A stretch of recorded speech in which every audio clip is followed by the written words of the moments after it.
Well, I hope you enjoyed my Mitch McConnell impression there. I can't hold it as long as he can, but can you believe, before we get started in this video, can you believe that these people think that this is what leadership should be?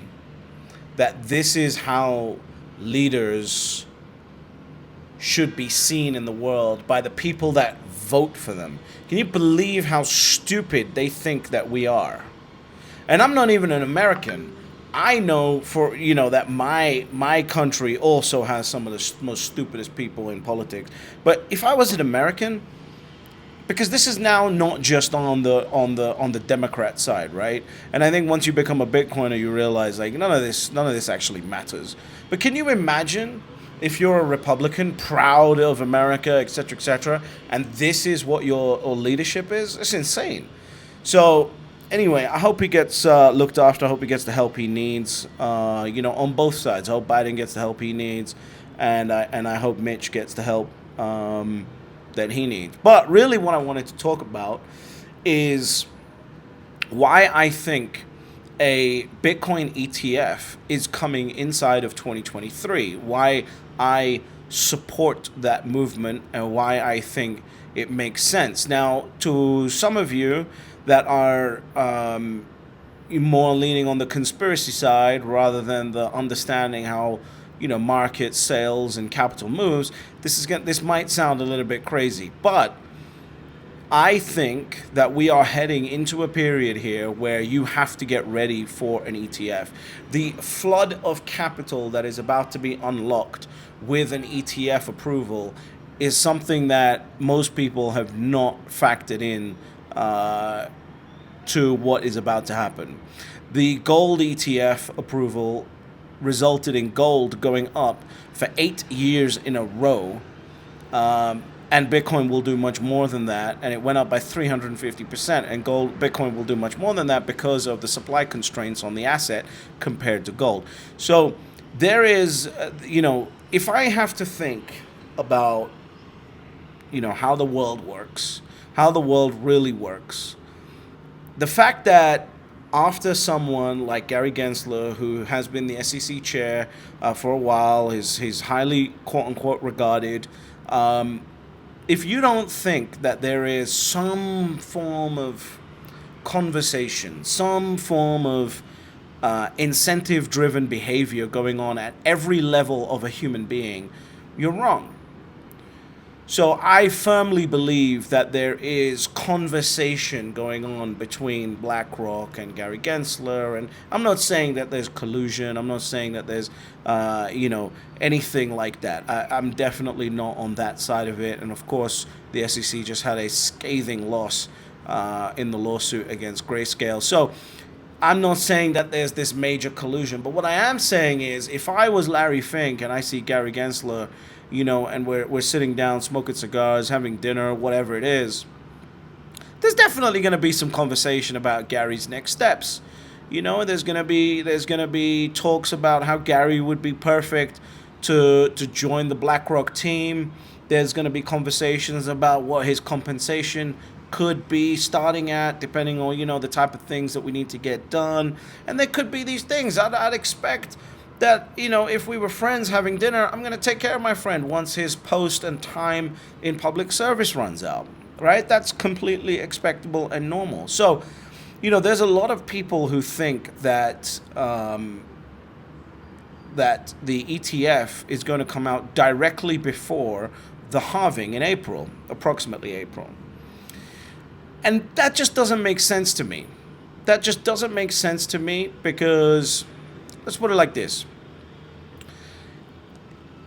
An ETF is a product. It's a product that you have to sell. Let's say you have a sales army of 50,000 people, which is basically what CPAs are, which financial advisors, etc.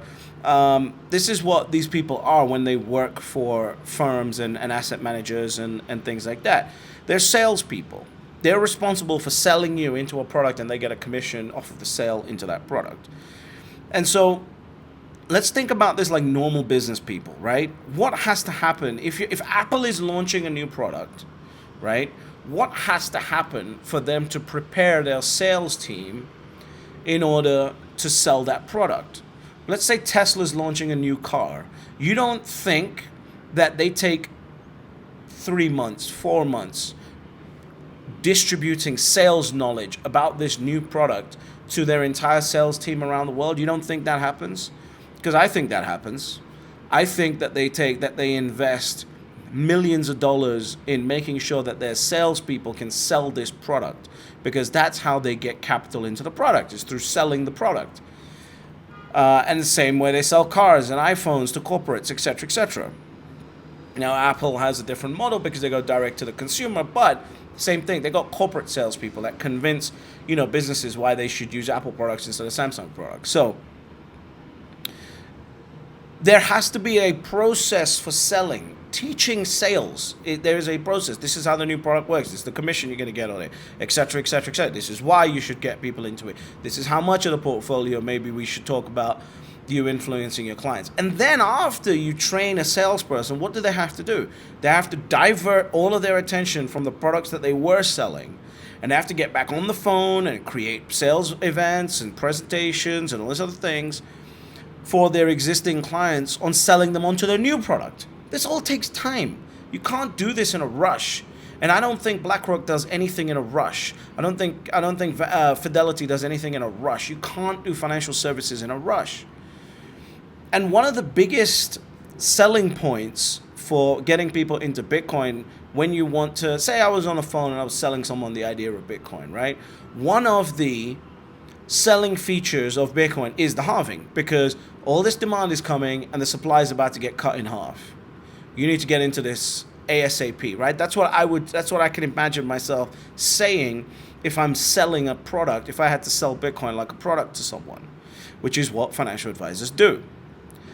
And so that's going to take time. They've got hundreds, maybe thousands of customers they need to get on the phone with, et cetera, et cetera. You need to get into this product, blah, blah, blah, blah, blah. So by having this ETF approved after the halving, you are taking away one of the biggest sales opportunities for financial advisors to make money. And BlackRock is getting into this because they can make money. That's why they're in this. That's why Grayscale is in this. That's why everyone is in this, because they can make money. They want the product sold so that they can generate a fee off the product, right? So it makes more sense to me that if there is any amount of, oh, Gary, we're going to look after you once you finish your public service. We've got this position for you over here. If you've got political aspirations, we can make that happen too, et cetera, et cetera. We're going to look after you. You've done a great job. You looked after us. Thank you so much. Like, that's not out of the realm of possibility, right? And it's not corruption. It's not collusion. It's just looking after your friend. So if there is any amount of that, and now you've got the judges, the 3 judges absolutely ripping to shreds the SEC's arguments. I'm going to translate what the judges said to the SEC in normal human speak, right?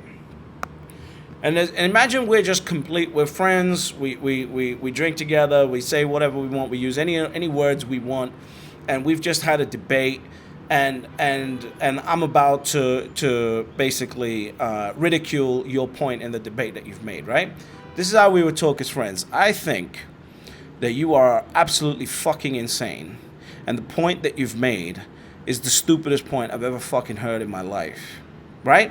That's how I would say it to you as a friend. Now translate that to legal talk, and that's what the SEC said. That's what the judges, 3 judges, said to the SEC. So now the SEC has 45 days to sit there and go, what do we do here? We can either delay this further and argue with the court.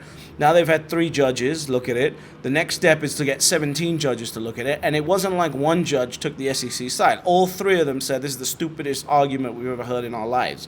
So now the SEC sitting there going, I don't know whether it's going to be worth going to 17 judges or not. So now they have 45 days to decide what to do. In that 45-day period, if they don't take any action, the judges will issue a mandate. And based on the ruling that was handed down, the mandate will probably be you convert this into an ETF ASAP. Now, do it. And, the U.S. has, as much as we want to talk bad about the U.S. has the best capital markets and the best legal structure for those capital markets in the world. And so that's what will happen if the SEC doesn't come with a rebuttal or that's reasonable, right? Because basically what the judges said was, you've approved a surveillance sharing agreement for the futures ETFs, and apparently that's good enough to spot fraud.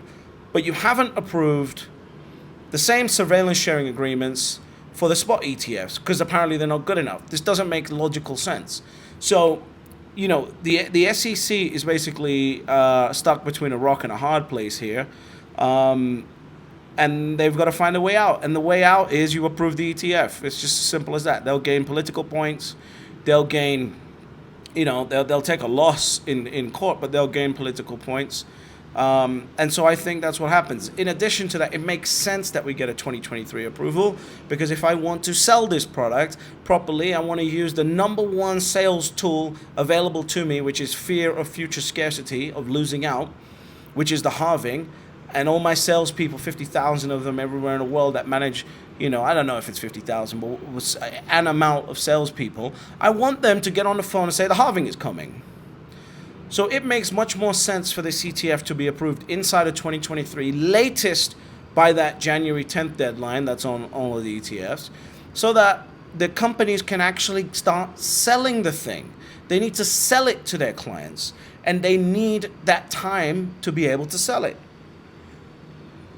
So this is why I think that the odds, it might sound simple, sure, I haven't got, the exact terminologies that, my friends at Bloomberg Intelligence have.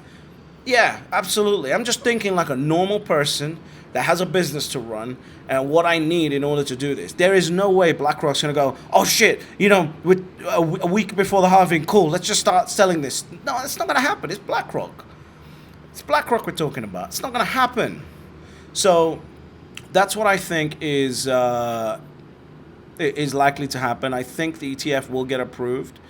James and Eric at Bloomberg Intelligence put the chance at 75% for a 2023 approval.